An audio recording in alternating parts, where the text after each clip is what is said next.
Hello everyone, welcome back to Art with 100 Hues, and in today's video I'm going to be showing you the correct way of adding dimension to your drawings. Let's go.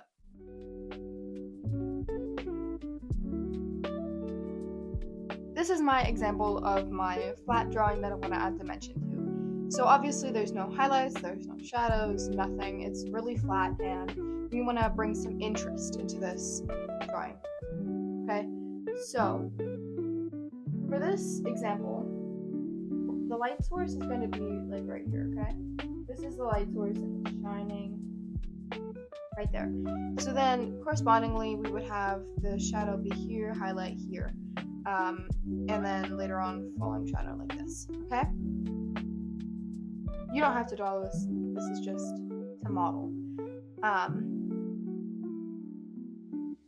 So we're going to go ahead and go to the layers, add a new layer. I already have one. And then you're going to click on that layer and then clipping mask. So this makes it that everything you draw on this bottom layer will stay within the shapes underneath. Since this is the same color here, you can't really see. But yeah. Now I'm going to go ahead and we're actually going to go ahead and take either a purple or a blue. So I'm actually going to go ahead and stick with this blue. Okay, so in comparison, that's what it looks like.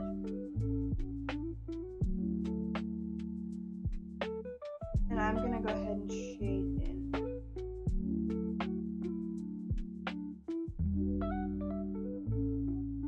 Okay, this beautiful shadow, right? Bring that a little forward. Okay. Yeah, sorry, I'm thinking. Okay. Obviously, this is a little bit of a interesting looking shadow, right? But trust the process here. So we're going to go into the wand and then Gaussian Blur. Blur that out. Okay. I'm going to go ahead and move it actually.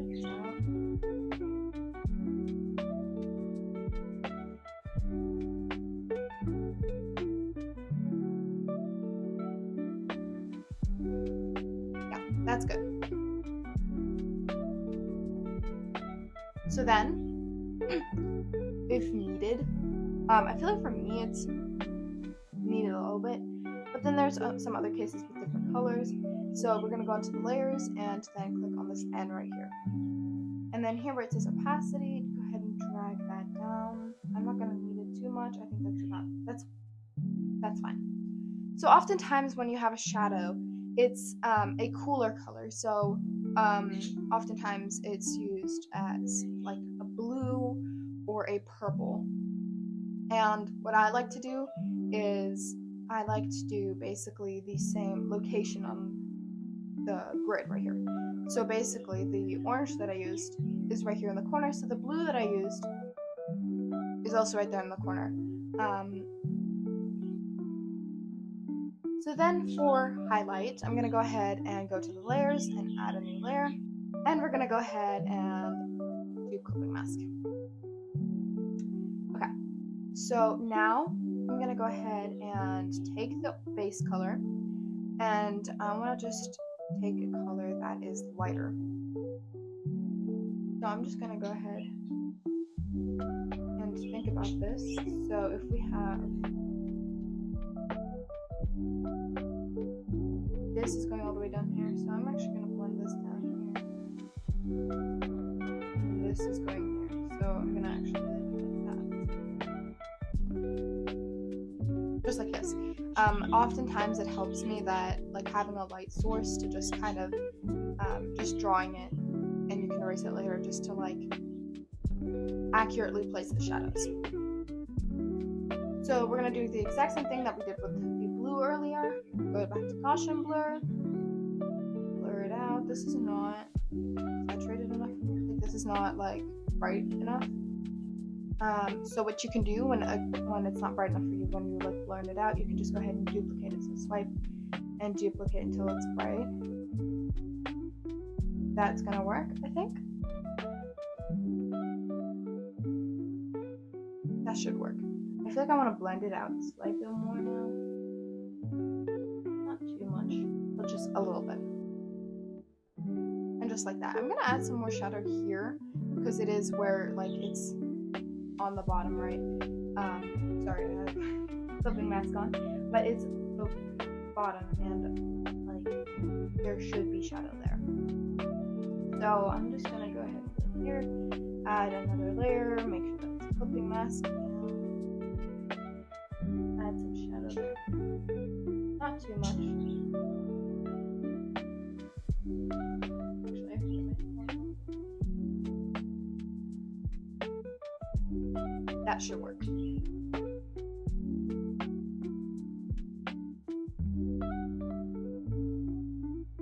Okay, I'm being a bit picky. And that is pretty much how you would add shadow to a shape. So now, I'm going to go ahead and show you how to add like the shadow that's casting behind the object. Not on the object, but behind.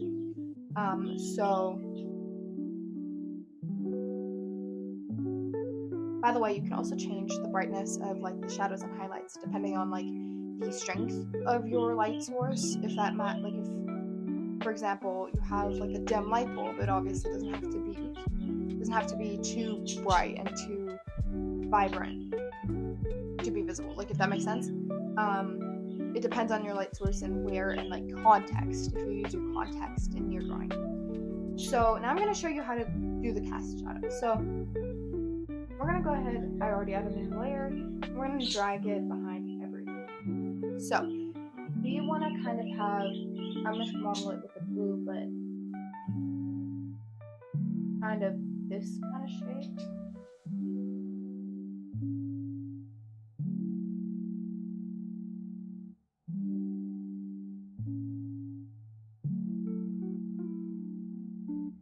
I feel like this part is always like a little tricky for me because I need to like really use my brain and like what would an accurate shadow look like.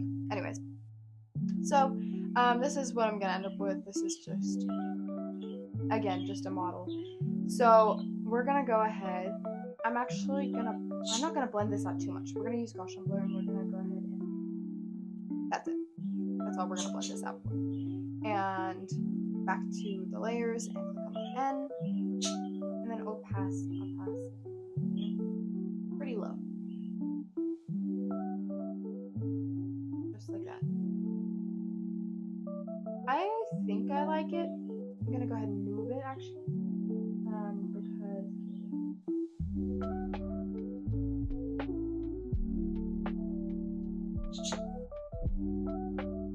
I like that. So now it's kind of looking, we have that general image, but if you take a look right here, that looks wrong. We're going to go ahead and add a new layer.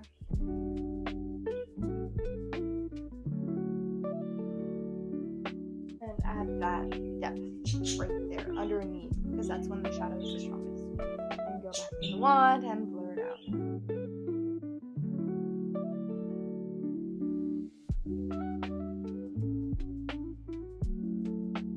Now that's too blue for me, so we're gonna go ahead and kind of lower the opacity. I feel like this for both is too blue, but I think that looks pretty good.